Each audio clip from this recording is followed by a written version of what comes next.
Gjithashtu nga gjërat të cilët konsiderohet vazhdueshmëri e veprave të mira, është se i dërguari i Allahut sallallahu alaihi wasallam na ka ligjëruar që pas muajit Ramazanit ta agjeron ato 6 ditët e Shevalit.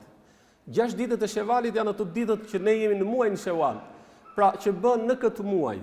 Nuk ka rëndësi bën njëra pas tjetrës apo bëhet vetëm të hanë tende apo si e shef njeriu të arsyeshëm.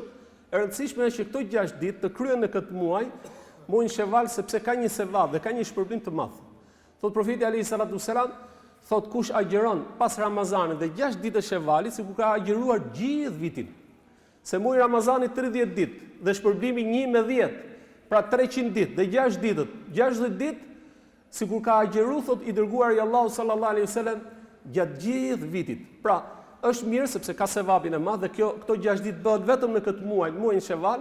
Është mirë që ne ta ruajmë dhe të mundohemi që ta agjerojmë dhe ta shoqërojmë muajin e Ramazanit edhe me këto 6 ditët e Shevalit, sepse kjo tregon vazhdueshmëria në veprat e mira. Ne nuk e dimë se ku mund të arrijmë atë kënaqësinë e krijuesit gjithësisë me çfarë vepre, por e rëndësishme është që ne tregojmë atë gatishmërinë, mundin ton, sakrificën për ta kryer një adhurim, pastaj Zoti xhelel xhelalu e di se ku kënaqet ai dhe na përfshin atë mëshirën dhe rahmetin e Zotit.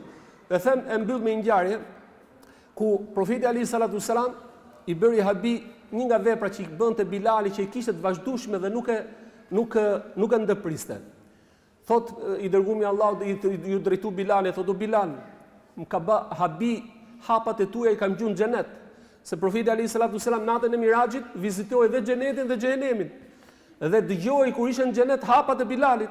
Tha o Bilal, mbani habin, dëgjova hapat e tua në xhenet.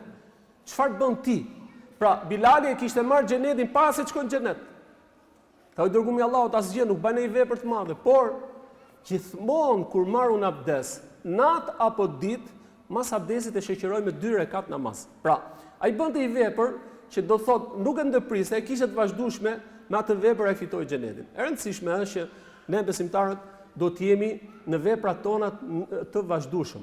Pra, jo vetëm muajin e Ramazanit e kujtojmë Zotin dhe mbaroj muajin e Ramazanit ne fikemi. Jo, ne vazhdojmë veprat tona të mira, aq sa kemi mundësinë, pa u mërzitur dhe në mënyrë natyrshëm, derisa ne të takojmë Zotin krijuesin e gjithësisë për sa kohë jemi gjallë. Dhe herë lutim Allahun e lartë madhëruar që na bëj për atyre besimtarëve të cilët na jep sukses që të kryejmë këto vepra të mira, dhe lutim Zotin që të na i pranojë ato, dhe lutim Allahun xhelel xhelaluhu që të na i falë mëkatet, dhe lutim Zotin siç na bashkojnë në këtë vend, na bashkojnë në xhenetin e tij Firdaus.